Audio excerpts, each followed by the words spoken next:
And I want to talk to Doug Heye now. He is joining us from Washington, Communications Director for the Republican National Committee. Doug, thanks for being with us.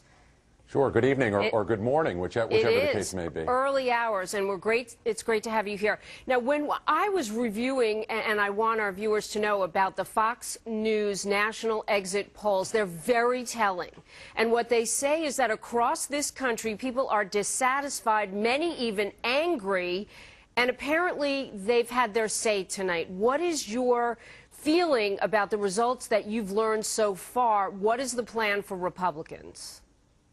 Well, obviously, we're excited and we're happy with what the results are. But certainly, I would echo what Speaker Boehner said. This is not something that's massive celebration or popping of champagne corks or anything like that. And this isn't the end of the campaign. This isn't really where the sidewalk ends, so to speak. It's the beginning of something. And you'll see Republicans really try and put legislation together that will, as we've seen from the Pledge to America that the House Republicans put together in this summer, that really puts jobs first and puts job creation first, puts a roadmap together for this country to get back to where it needs to. And we certainly hope that the president will step forward and be a part of that.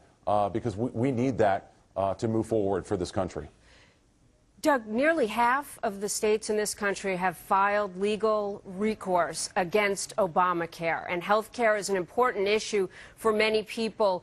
How do you think it played in them turning out to vote, in also voting? Because in this exit poll that we have here provided from Fox News, almost half of voters today, 48%, said repeal it, while 31% said expand it. Just 16% said leave it as it is. What will Republicans do about it? Well, Republicans will seek to repeal the bill and then replace it. I don't think you've ever heard Republicans say that every provision in the bill was bad. There are provisions that were supported, and those are provisions for example, crossing state lines or pre-existing conditions that we need in place, and Republicans will support that. But where the bill represented an encroachment into people's daily lives, that's where Republicans will draw a line and say no, and work to repeal that and replace that. Republicans also will try and do things differently. One of the things that we saw throughout the health care process, whether it was in town halls, where Democrats didn't want to listen to their constituents, or whether it was in the halls of Congress where, to quote the old Charlie Rich song, legislation was quoted from behind closed doors, where Republicans were shut out.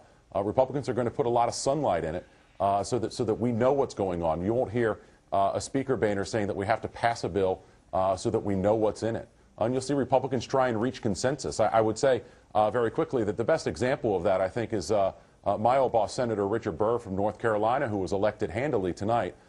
In this campaign, his opponent from 2004 said nothing but great things about him, said that nobody worked harder or smarter for North Carolina than Richard Burr did. That's the kind of bipartisan consensus I think voters really want to see, and really what we need to move forward. And Doug, let me ask you something about what voters seem to want to see, and that's what we were promised when President Obama was campaigning: bipartisanship. In fact, the Democratic National Committee Chair, Tim Kaine, says tonight is a wake-up call, and he's calling for bipartisanship.